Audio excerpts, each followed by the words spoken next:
जनवरी 2025 में केंद्र सरकार ने 8वें वेतन आयोग को लेकर सैद्धांतिक मंजूरी दे दी थी। इसका मकसद है केंद्र सरकार के लगभग 50 लाख कर्मचारियों और 65 लाख पेंशन भोगियों के वेतन और पेंशन में संशोधन करना।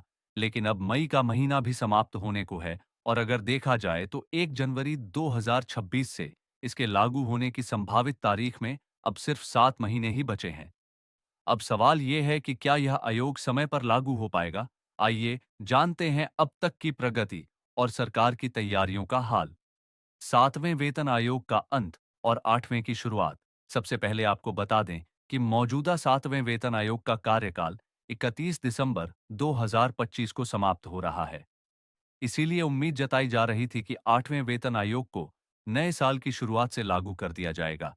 लेकिन अब तक के घटनाक्रमों को देखें तो ऐसा होता नजर नहीं आ रहा। जनवरी 2025 में भले ही इसकी मंजूरी दे दी गई थी, लेकिन आयोग के गठन में अभी तक कोई ठोस प्रगति नहीं हुई है। न तो आयोग के अध्यक्ष की नियुक्ति हुई है और न ही सदस्यों के नाम तय किए गए हैं। सरकारी प्रक्रिया में सुस्ती। अप्रैल 2025 में सरकार ने एक सर्कुलर जारी किया था, जिसमें करीब 35 पदों को प्रतिनियुक्ति यानी डेपुटेशन के जरिए भरने की बात कही गई थी।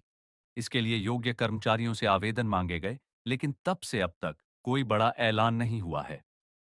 इस बीच मीडिया में कई रिपोर्ट्स आईं, जिनमें आयोग की टर्म्स ऑफ रेफरेंस यानी टीओआर और उसके गठन को लेकर अटकलें लगाई जा रही हैं, लेकिन अभी तक कोई आधिकारिक घोषणा सामने नहीं आई। समय की कमी और संभावनाओं पर सवाल। अब चूंकि केवल 7 महीने ही बचे हैं, इसलिए ये कहना मुश्किल नहीं कि सरकार के पास समय बहुत कम है। इतिहास की बात करें तो पिछले वेतन आयोगों की सिफारिशों को लागू करने में औसतन 12 से 18 महीने का समय लगा है। उदाहरण के लिए 7वें वेतन आयोग की सिफारिशें लागू करने में भी करीब 1 साल की देरी हुई थी।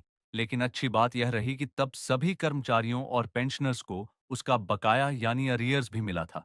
सेवानिवृत्त कर्मचारियों को मिलेगा लाभ या नहीं? अब एक बड़ा सवाल, अगर कोई कर्मचारी 1 जनवरी 2026 या उसके बाद रिटायर होता है लेकिन तब तक आयोग की सिफारिशें लागू नहीं होती, तो क्या उसे इसका लाभ मिलेगा? उत्तर है हाँ, बिल्कुल मिलेगा। ऐसे कर्मचारियों को संशोधित वेतन के हिसाब से अरियर्स के रूप में भुगतान किया जाएगा। ये परंपरा पहले भी निभाई गई है और सरकार की नीति इस मामले में साफ रही है। आर्थिक असर और बजट से जुड़ी बातें। सरकार ने मार्च 2025 तक आयोग का प्रारंभिक टीओआर गृह, रक्षा और कार्मिक मंत्रालयों को समीक्षा के लिए भेज दिया था। ये उम्मीद थी कि अप्रैल 2025 तक आयोग का गठन पूरा हो जाएगा, लेकिन ऐसा नहीं हो सका। वहीं वित्त मंत्रालय के एक वरिष्ठ अधिकारी ने यूनियन बजट 2025 के बाद यह संकेत दिया था कि आयोग की सिफारिशों का असर 2026 से 27 के बजट में दिखेगा।